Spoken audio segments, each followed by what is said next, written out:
I heard her heels before I saw her face. Sharp, fast steps down the hallway, then the door flung open like it belonged to her. "It's 7:30 and you're still in bed," Sydney snapped, standing at the foot of my bed like I was late for a shift I never signed up for. I opened my mouth not even to argue, just to breathe, but her hand moved faster. The slap wasn't loud, just quick, dry, final. My cheek stung more from shock than pain. I sat upright, the robe slipping from my shoulder, my heart racing against ribs that hadn't woken up yet. Sydney didn't raise her voice again. Her tone turned flat, commanding. "Breakfast. Now." Then she turned and left the door wide open like her presence had the right to linger. I sat there frozen. My hand hovered near my face, not touching the skin, but feeling the heat rise. From the hallway, I heard the creak of floorboards, the weight of Darren's feet. He'd heard. He was right there. But he didn't come in, didn't ask, didn't check on me. Just silence. That silence cut deeper than the slap. I rose slowly, my legs unsteady against the cold wood floor. My slippers were under the chair right where I left them last night, after cleaning the kitchen Sydney had destroyed with her version of dinner. As I walked down the hall, I caught my reflection in the mirror outside the bathroom. My hair was a mess, my eyes still puffy, and my cheek red, still rising. Sydney stood in the kitchen scrolling her phone like nothing had happened. Darren leaned on the counter with his coffee. He didn't even look at me. "Eggs and toast," she said without lifting her eyes. Nothing fancy. I didn't respond. Not yet. I opened the fridge, took out the eggs. My hands shook slightly as I cracked the first one into the pan, but I didn't cry. I wouldn't give her that, because something had shifted. And I knew I wouldn't stay silent for long. "It'll just be a week," Darren said, that first afternoon, suitcase in one hand and Sydney's boxes already stacked by the front door. That was 24 days ago. They came with bags of groceries and left with my sense of peace. At first, I thought I could handle it, just a short disruption. Temporary. I even moved my favorite quilt out of the guest room so they could settle in. That quilt still folded in the hallway, untouched. Now, Sydney refers to the guest room as ours. She's labeled the spice jars with her own handwriting, moved my flour and sugar to more efficient drawers, and tossed my handwritten recipe cards in a pile under the microwave. I found them last night, smudged, torn at the edges, one with a coffee ring the size of her careless attitude. Darren doesn't park in the driveway. He drives straight onto the lawn like the concrete's too good for his tires. The same lawn I reseeded last spring after a year of bare patches. It took me 3 months to bring that grass back. Took him 3 seconds to ruin it. I've stopped calling Marcy my oldest friend. What do I say? I can't talk right now. Sydney's reorganizing my pantry again. I haven't been to quilting club. My sewing machine sits covered quiet like the rest of me. I used to wake early, read a bit, make coffee, sit on the porch and listen to the wind move through the trees. Now I tiptoe. Even my coffee feels like a disruption. They leave dirty dishes in the sink and call it a rough morning. They forget to lock the door and say, "Relax, it's a safe neighborhood." Sydney uses my guest towels, the ones I embroidered by hand, and wipes makeup off her face without a second glance. This isn't a visit anymore. It's a takeover. And this morning, when I opened the pantry and couldn't find my cinnamon, the one I bought from that little market in Savannah, I realized something sharp and quiet inside me had started to wake up. I worked double shifts the year Darren turned 11. Morning cashier at the diner, night janitor at the high school. My feet would swell so bad I'd sleep with them on the wall just to stop the ache. But I never once let him feel like he was missing something. There were no vacations, no luxuries. But there was always breakfast, always someone waiting for him after school. I taught him how to iron a shirt, how to hold eye contact, how to speak with kindness, And when he got accepted into college, I cried, then walked down to the pawn shop and gave them my wedding ring without blinking. Tuition came first. Always. He used to call me the strongest woman alive. Said it once when I drove through a snowstorm to pick him up from a party where someone spiked the punch. He was 17, still a little boy under that oversized coat. Now he barely looks at me. Last week, when I said I didn't like the way Sydney raised her voice, he didn't pause, just said I was overreacting, as if I hadn't spent my whole life holding back reactions just to keep him protected. The house we're living in? It's mine. Every brick, every nail, every month of late payments and ramen dinners while I caught up on bills.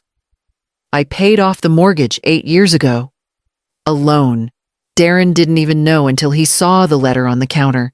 He said, "Wow, I thought you were still paying this." I said, "You think I'd still be working if I wasn't done?" He laughed like it was a joke. Like all the years I scraped together, money didn't leave a scar. They walk through my space now like I'm lucky to have them. Sydney tosses throw pillows like they offend her. Darren turns up the TV and leaves lights on in every room. Like I didn't spend my life chasing dimes. And yet somehow I'm the one who's being told to stay quiet, to be grateful.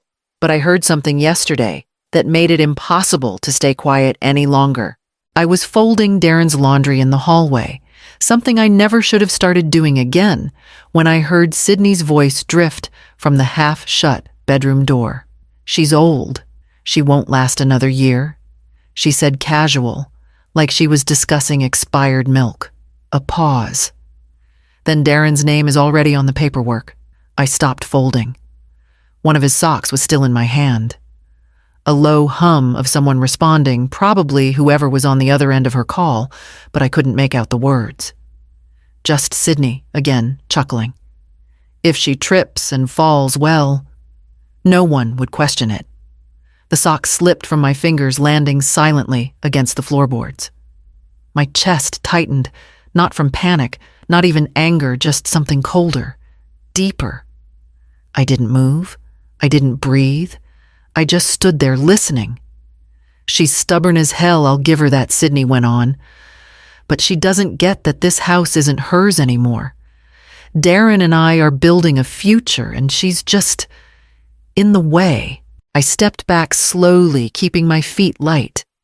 In the kitchen, a pot of water had just started boiling. I'd meant to make tea. I forgot. I picked up the sock with both hands, this time pressing the cotton between my palms. My fingers felt numb. The hallway felt narrower.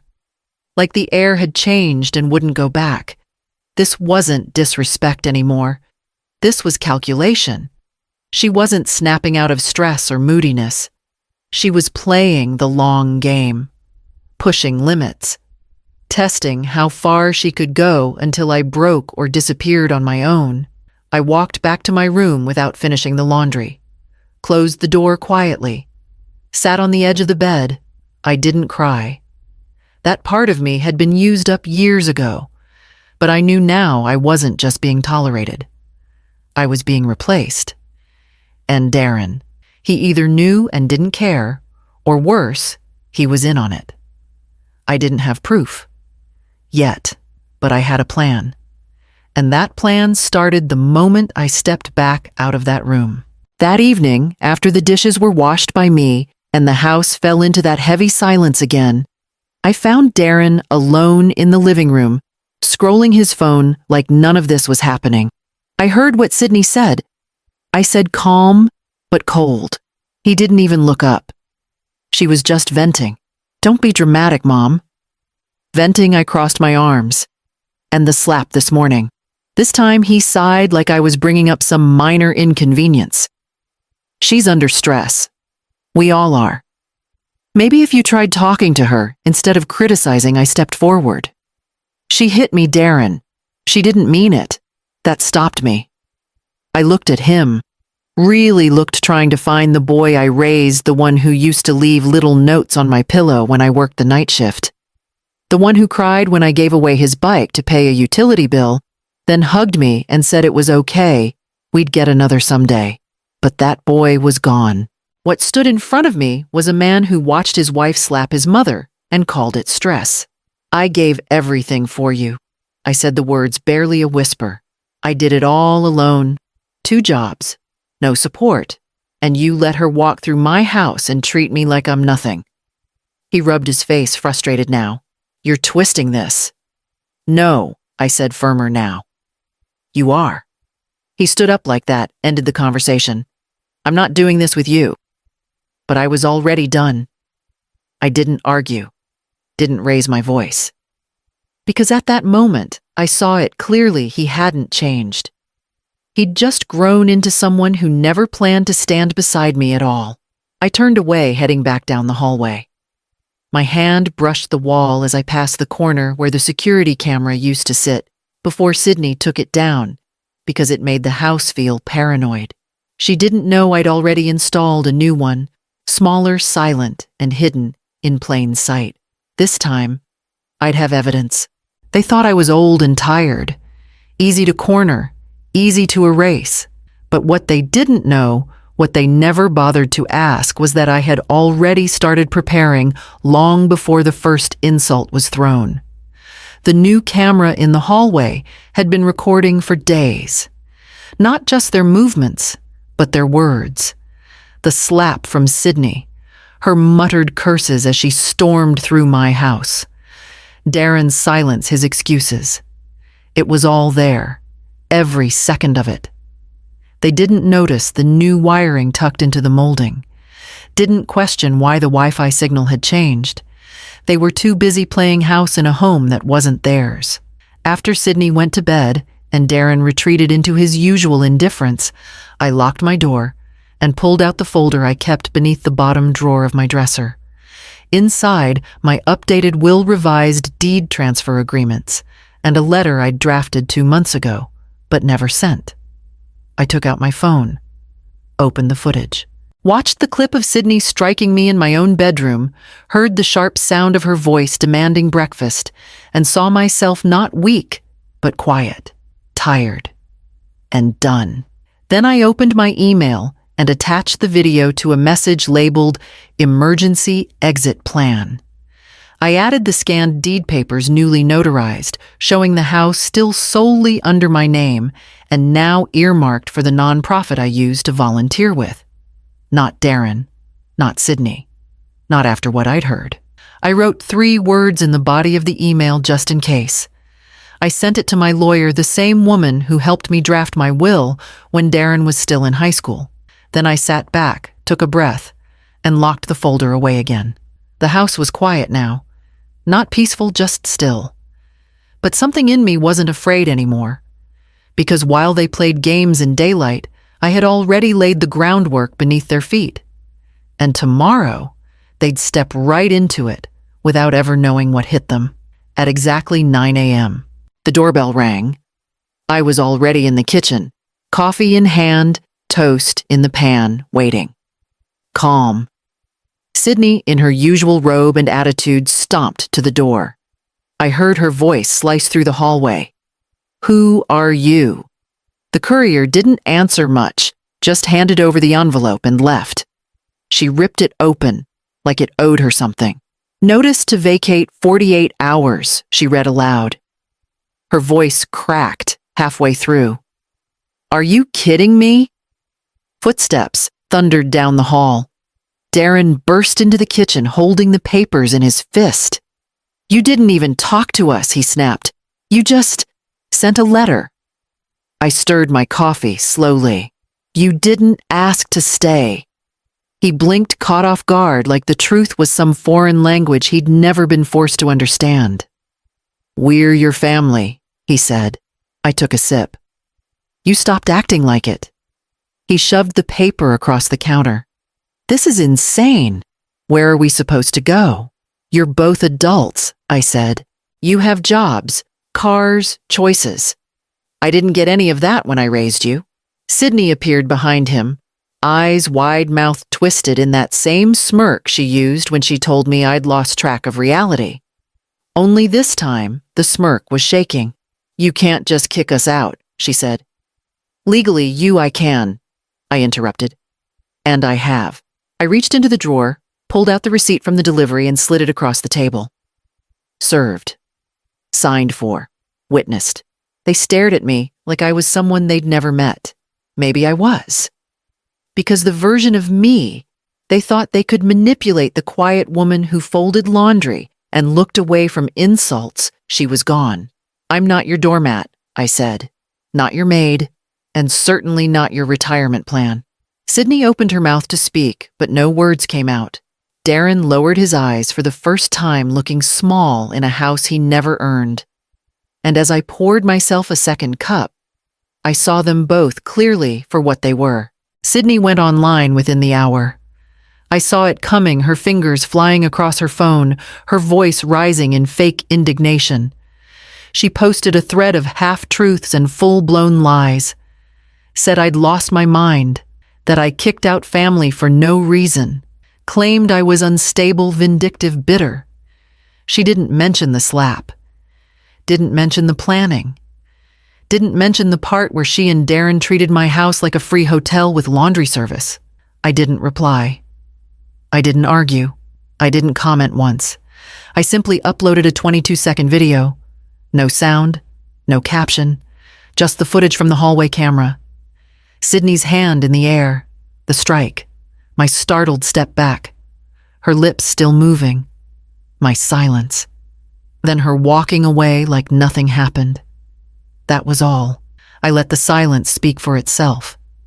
The comments rolled in faster than I expected. Some were confused at first, trying to make sense of what they saw. Others recognized Sydney immediately from her own posts and started putting pieces together. Wait. Is this the woman who said her Emil attacked her? Didn't she just say she was the victim? Why would you slap an elderly woman and then brag about it? I don't care what the context is. You don't hit someone like that in their own home. The likes grew. The shares multiplied. And just like that, the lies unraveled. Sydney tried to take the video down, but it was too late. The internet had already made up its mind. People saw the truth raw and still. Darren never responded. Not to me. Not to anyone. He stayed silent, maybe because he knew there was nothing he could say that wouldn't make it worse. Or maybe because deep down, even he couldn't justify what he let happen. By evening, Sydney deleted her account, blocked me, packed her things without another word. She left first. Darren followed a day later. No goodbye, no apology. Just the sound of the front door clicking shut behind him. And the quiet that followed, finally, mercifully, felt like mine again. 2 weeks later, I had my porch back. The cushions were where I left them. My wind chimes finally rang without interruption. No cigarette smoke drifting through the screen. No shoes left in the doorway. No slammed cabinet doors at midnight. Just quiet. The kind that settles on your shoulders like a shawl. The kind I hadn't worn in years. I brewed coffee the way I liked it, extra strong, no one complaining it smelled bitter. I opened the windows without someone reminding me about the pollen. I turned on the radio and let it play old blues records straight through breakfast. Sydney's spices were gone from my pantry. Darren's car was no longer an eyesore in the driveway. Their leftover tension that had been swept out with the mop water on the day they left. When my birthday came, I didn't mention it to Darren. I didn't text. I didn't wonder if he would remember. I didn't leave room for that kind of forgetting anymore. Instead, I baked a peach cobbler and invited little Mason from next door to share it with me. He was 13. Polite always offered to carry my groceries. His mother worked long shifts. He liked to talk about space and old movies. He always asked if I needed help before leaving. He washed the dishes without being told. We sat on the back porch, him eating with both hands, me watching the sun dip low behind the trees. He said, "This is the best thing I've ever tasted." And for the first time in a long time, I believed someone meant it. When he left, he waved from the sidewalk and said, "Happy birthday, Miss Calvina." I stood in the doorway long after the gate clicked shut. I didn't cry. I didn't feel hollow. I felt present. I felt like myself again. The home wasn't just clean, it was mine. And the silence that followed wasn't heavy or lonely. It was sacred. I stepped back inside, locking the door behind me, and turned the porch light on. Not for them, but for me. I never spoke to Sydney again. Not once. She disappeared from my life the way people do when they know they've burned a bridge too thoroughly to ever walk it back. Darren tried once. A letter, folded neatly, postmarked 2 towns over. I knew the handwriting instantly, though it had grown tighter, more careful, like he thought precision could patch what silence had torn. He said he was sorry for how things turned out, that he was just trying to keep the peace, that maybe we could talk sometime if I was open to it. He never mentioned the slap, or the look on his face when I told him to leave. I didn't reply, not directly. Instead, I made a copy of the new deed, the one filed weeks after the eviction, the one that bore only one name at the bottom in bold black print, Calvina Monroe, sole owner. I circled it in red ink. On the back, I wrote in block letters, "If you wanted breakfast, all you had to do was ask without the slap." Underneath, I signed it, "The woman who paid for every brick." I mailed it the next morning, dropped it in the box without hesitation. The wind was soft that day. The porch light was still warm from the night before. My coffee sat cooling beside the mailbox. I didn't need an answer. There was nothing left to debate. This wasn't revenge, it was reality. They thought they could live off my silence, that I'd be too tired to stand, too grateful to be included, too afraid to push back. But I'm not afraid anymore. And I'm not invisible. The house stands tall. So do I. My name is on the deed. My story is no longer theirs to write. And if they ever come knocking again, I already know what I'll say, because I've already said it.